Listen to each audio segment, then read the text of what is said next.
Much. We are here with U of I's Jesse Miller, Teaching Lab Specialist, REACT Program Director, and you've got a lot of fun science stuff for us this morning. That's right. I thought I'd talk about fluorescence for no particular reason whatsoever. Okay. We're going to talk about fluorescence. So it's a good day to do that. That's right.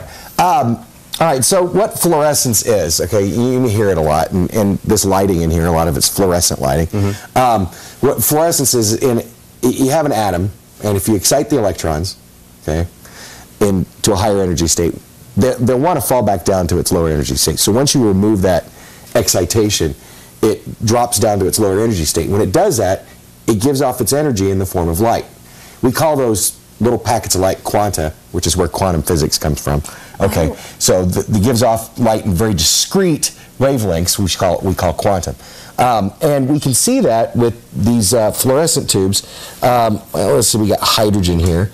And this comes in handy when we can actually tell what gas or what an element is by exciting its electrons and looking at the light that's given off. And here's some that are in the visible range. This is actually neon. So this is, you've heard, of course, neon lighting, which they don't use a lot of anymore, but neon was very, very popular because of this, obviously, bright orange glow that came off of this. Nowadays, if you do see neon lights, and actually, even after the 30s, they started using argon and mercury, and then they would coat the inside of the glass with a phosphor that would glow different colors. So the different colors that you see on neon lighting is not different gases for the most part. It's the coating they put on the inside of it. And the same thing with our fluorescent lighting that we have now. It's actually mercury vapor, which gives a real broad spectrum light, but they coat the inside of the tubes with a phosphor that makes it white. See, because mercury will give off an ultraviolet wavelength that will cause these coatings to fluoresce. Okay, so this would be a gas fluorescence, and this would be due to electricity. Okay, but there's other types of fluorescence. Pretty soon, hopefully, the lightning bugs will be coming out sometime in May or June. Fingers crossed. Yes, that's right. And when it starts getting warmed up and they start coming out. Now, they use a type of fluorescence called bioluminescence. Okay, and we can demonstrate that a little bit. We have chemiluminescence. It's the same thing. It's just this isn't in a biological system.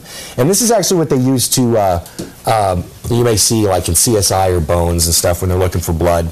They'll spray it with luminol and then look at it through, they get their super special flashlight. It lights up. Real, aren't they? No.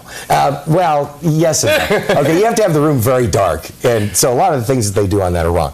But this one we'll be able to see. Okay, this is a solution of luminol and hydrogen peroxide. And the way bioluminescence or chemiluminescence works is you have you have a fluorophore, okay, in this case luminol, okay, and then you have an activator.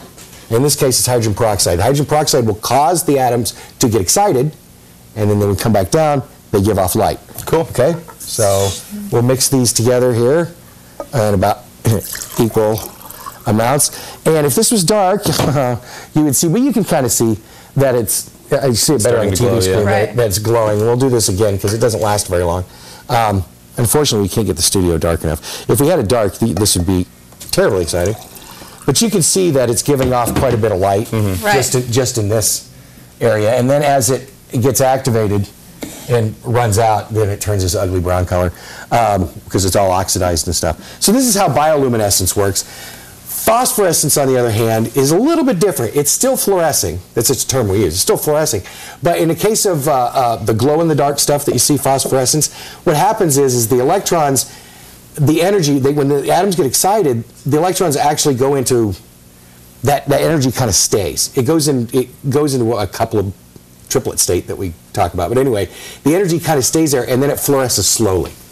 So you charge it up, and then it fluoresces over time, whereas these are very instantaneous fluorescence on and off, depending upon, your energy source and where it goes away. Good stuff. Jesse Miller from the U of I, always exciting our electrons here on The Morning Show. We'll have more from him at 7. More of The Morning Show after this quick break.